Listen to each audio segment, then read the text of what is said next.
ఈరోజు దేవుని మాట 2వ రాజుల గ్రంథం 17వ అధ్యాయం 39వ వచనం. మీ దేవుడైన యెహోవా యందు భయభక్తులు గలవారై ఉండిన యెడల ఆయన మీ శత్రువుల చేతిలో నుండి మిమ్మల్ని విడిపించునని ఆయన సెలవిచ్చినను. ప్రియమైన దేవుని మాట వింటున్న వాళ్ళారా, ఆయన సెలవిచ్చాడు శత్రువుల చేతిలో నుంచి విడిపిస్తాను అని. శత్రువుల బారి నుండి, శత్రువుల యొక్క వెలిచూపు నుండి, శత్రువుల యొక్క ఇబ్బంది పెట్టే ప్రతి పరిస్థితి నుంచి ఆయన విడిపిస్తానని మాట ఇచ్చాడు. మరి ఆయనను ఎందుకు మరి ఈ పరిస్థితులు, ఎందుకు మరి ఈ సమస్యలు, ఏమిటా శత్రువులు?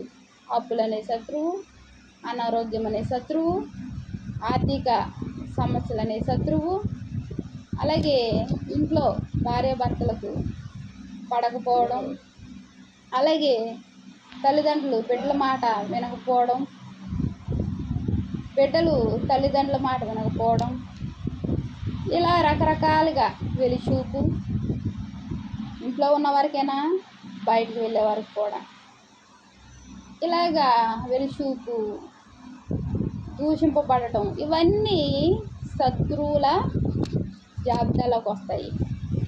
ఒక్కొక్కరి జీవితంలో ఒక్కొక్క అనుభవం ఉంటుంది, ఒక్కొక్క సమస్య ఇబ్బంది పెడుతూ ఉంటుంది. మరి ఇటువంటి ఇబ్బందులు చిన్నదే కావచ్చు, పెద్దదే కావచ్చు, మనసును గాయపరుస్తూ, మనసును బాధిస్తూ ఉంటుంది. ఇంట్లో సంతోషంగా ఉంటే బయట ఇబ్బంది, బయట సంతోషంగా ఉంటే ఇంట్లో ఇబ్బంది. మరి ఈ పరిస్థితులను అధిగమించాలి అంటే ఈ శత్రువులు ఏమిటా శత్రువులు? ఇప్పుడు చెప్పుకున్నవన్నీ శత్రువులే. దేవుని యొక్క బిడ్డలను బాధ పెట్టేది ప్రతి విషయము శత్రువే. మరి వీటి బారి నుంచి మనము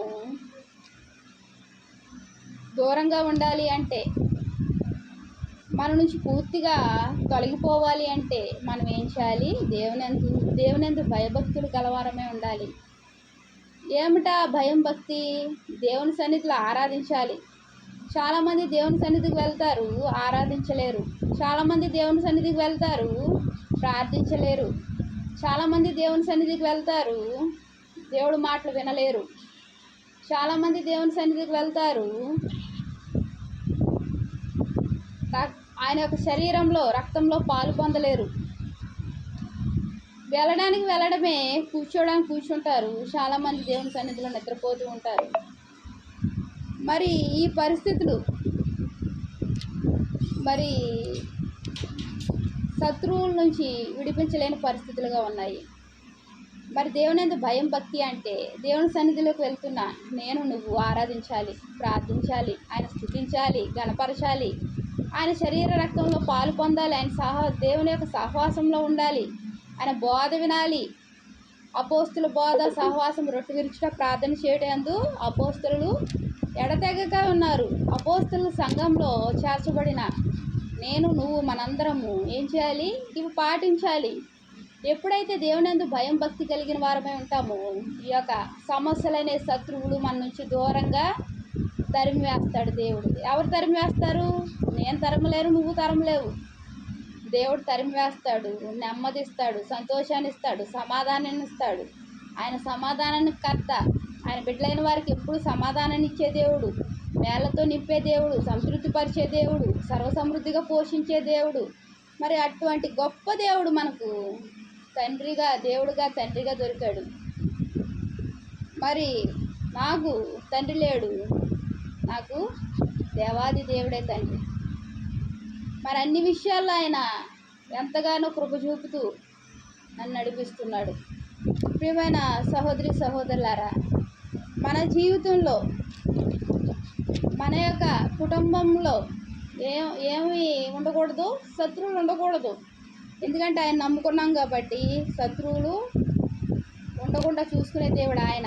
చెప్తున్నాడు కదా 39వ అధ్యాయంలో, మీ శత్రువుల చేతిలో నుండి మిమ్మల్ని విడిపించునని ఆయన మాట ఇచ్చాడు. విడిపిస్తానని. విడిపించే దేవుడు. ఆయన బిడ్డలైన వారి దగ్గరకు ఏ శత్రువు రాకుండా ఆయన చూసుకుంటూ, నడిపిస్తూ, ఆయన పోషిస్తూ, సంరక్షిస్తూ, ఆయన కనుపాపులో భద్రపరుస్తూ నడిపిస్తున్నాడు. మరి మన జీవిత కాలం అంతా అలా నడవాలి అంటే మనం ఏం చేయాలి? ఆయన యందు భయం భక్తి కలిగిన వారమే జీవించాలి.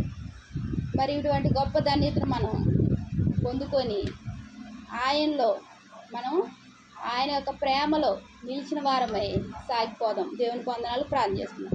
మహాప్రేమ గల తండ్రి, కృపగలనైనా నీకెన్నో వందనాలు, స్తోత్రాలు. నీ యందు భయం భక్తి కలిగిన వారమే ప్రభువా. తండ్రి, మా శత్రువులు తండ్రి, నా రకరకాల శత్రువులయ్యా, అప్పులని శత్రువు, అనారోగ్యం అనే శత్రువు తండ్రి, ఈ యొక్క శత్రువులని ప్రభువా మా దగ్గరికి రాకుండా ప్రభువా నన్ను చూసుకునే దేవుడు అయ్యా తండ్రి. ఈ ప్రేమలో ప్రభువా నిలిచినట్లుగా ప్రభువా నాయన తండ్రి నాయన అధికమైన విశ్వాసమును, నమ్మకమును తండ్రి నాయన కలిగి నీలో జీవించే వారంగా మమ్మల్ని ఏర్పరచుకోండి అయ్యా. కృపగల దేవానికి కృపను పట్టు వందనాలు చెల్లించుకుంటున్నా ప్రభు. శ్రీరక్షకుడు యేసుక్రీస్తు నామంలో అతి వినయంగా బ్రతిమలాడి వేడుకుంటున్నాను తండ్రి. ఆమేన్. ప్రైజ్.